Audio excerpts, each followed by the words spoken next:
Before the fall of the rain, everything is drab and dry. Lo and behold, the rain falls. Greenery begins to supervene. Blossoms burst forth. Flowers come out. And where it was nothing but a stinking manure, begins to serve as a force of vitality and vigor. Perfumes begin to radiate. In 100 ways, God's mercy begins to manifest itself. Islam was some such mercy. And Prophet of God is Rahmatul lil Alameen on that account. And his followers, charged with this light, moved. Now it is for the sociologists to enter upon the discourse whether it was the urge to trade which took them to different parts of the world. It was love of adventure. Was it love for scholarship? Was it love to do the missionary work, to be able to communicate God's world? Because in the image in which Islam is seen by me, there is no such thing as homeland for the Muslim. A man here is a wanderer. He has not come here to settle down. We are in a transit lounge, if you think of the airport. Each one of us waiting for his aircraft to come and take him away. The idea of settling down was reversed by Islam. The sadhu, who is the ideal of the Indian doctrine, in Sanskrit it means the one who sits away at one place. He gets rooted as a vegetable in the earth and draws his nourishment from it. The image of the Muslim is that of an eternal wanderer. He is obeying the call, Siru fil ard, travel in the land. The Prophet, when he receives the call to communicate the preaching, is called upon to get up and warn. Kum fanzar. There is no settling down. There is no staying away from the job to be done. It is a perpetual march onwards, forwards. There is no recess. There is no holiday. Muslim God doesn't retire.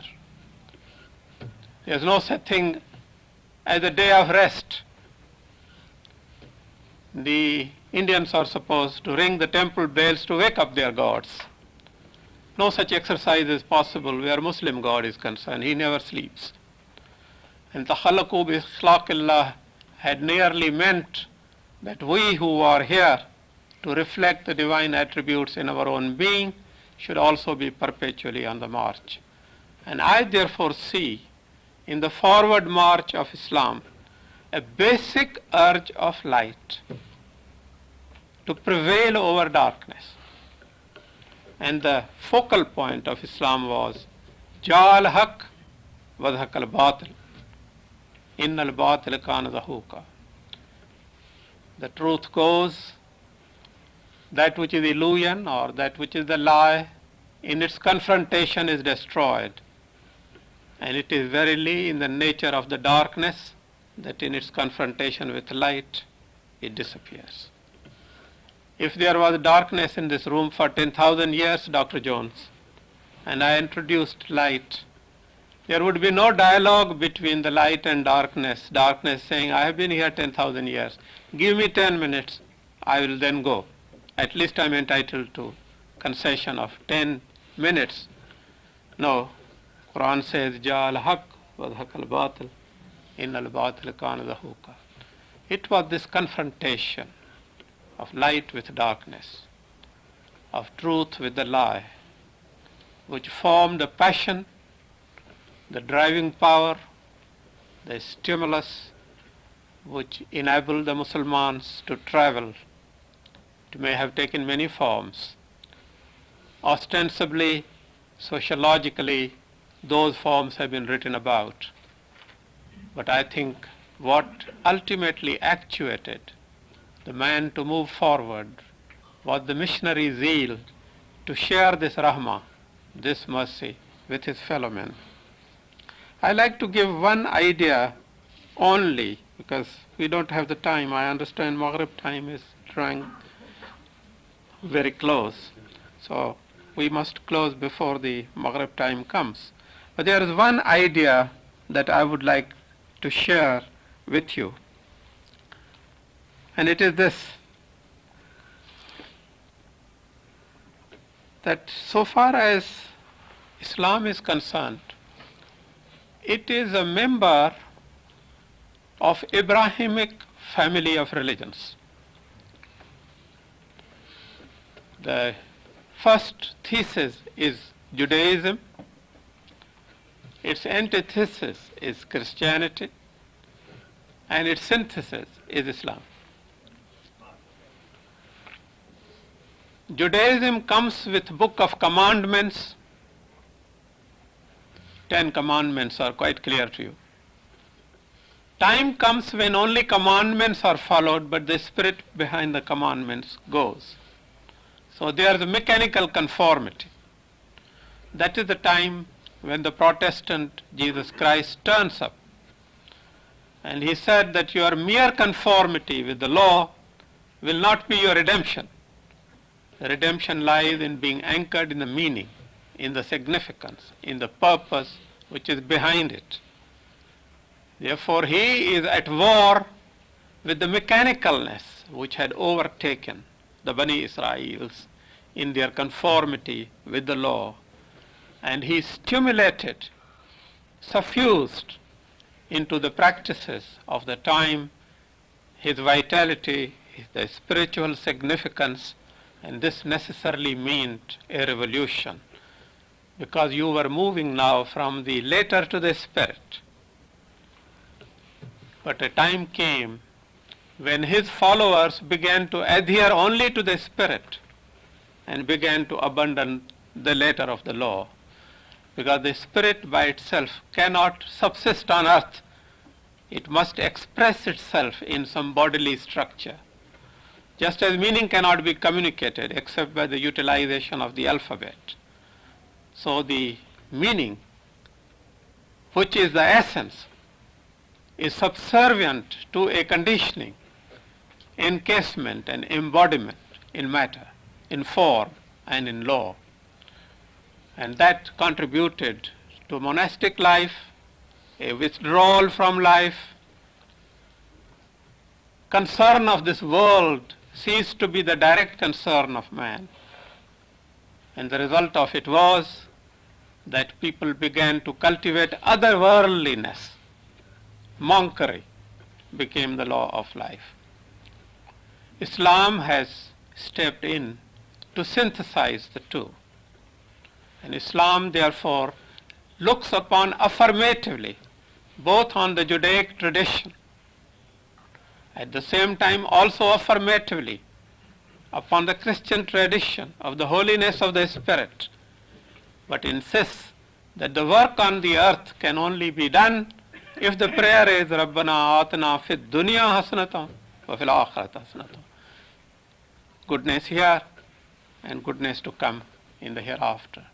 In that sense, Islam affirms categorically, affirmatively, the great traditions of Abrahamic religions, and it is a part of Muslim faith that these religions have to be accepted as revealed religions. The books have to be accepted, and La nufarriqu bayna ahadin min rusulihi, we are called upon not to discriminate between any one of them. In some sense, it is the same plant which has grown. At one time it was a green plant. Rose plant is green. It has even thorns, indentures, leaves. Then all of a sudden, the red rose comes out, which in some sense is in direct contradiction with the green plant on which it grows. And you could not have predicted that from the green plant, the red rose will come out. Then the red rose begins to emit a perfume, which reverses the destiny of the plant. You see, it is the character of the plant that it is rooted to earth and doesn't run about. It has no locomotion. But the fragrance can walk away furlongs and greet you far away from the place where it comes from. The plant, the rose, the perfume. The perfume has to accept the rose. The rose has to accept the plant. In that sense, these three phases of the development of monotheistic religion are intertwined, and it is not possible for one to affirm its existence without at the same time affirming the existence of a further development. Now, this is the orbit of the monotheistic religions. These monotheistic religions are primarily religions which take time seriously. They take history seriously. Man is here to redeem himself in order to be able to realize the kingdom of God on earth. That is the main purpose for which man is here within the framework of monotheistic religions. There are religions outside the pale of these religions, which stricto sensu are not religions in that sense. They are really aspects whereby man is seeking his salvation. It is his interiorization to come to terms with an internal imbalance. And whether it is Vedantism or Hinduism or Buddhism or Confucianism to some extent, at least the Taoistic variety, this is the religion of the vegetable, which finds its fulfillment within its own roots, without having to travel about, move about, without being kinetic. The monotheistic religions are religions of the desert. They are nomadic religions. They are wandering religions. They are like flowing waters. They keep on moving all the time because it is the flowing waters that stay pure. If they collect at one place, they become cesspools, and a bad smell is emanated therefrom. They become source that carries virus. Whereas the other type of the religion is one of satisfaction, of fulfillment, of the actualization of the individual potentiality. It may take the form of world being treated as Maya, action not being taken very seriously, but contemplation being taken more seriously. It may be taking the world. That is how it is started. My personal, heartfelt sense of gratitude for the most stimulating and enlightening discourse that Dr. Jones has been good enough to present to us upon an area of study in which he seems to be a specialist, and we have no doubt that his labors will see the light of the day in the form of a book, which would then be available not only to us sitting here, but also to posterity. I thank you once again, Dr. Jones, for the great enlightenment you have brought to us, touching and concerning the way in which Islam is spread, and the nuances in terms of which the world of Islam made itself felt and heard in the world that was Southeast Asia.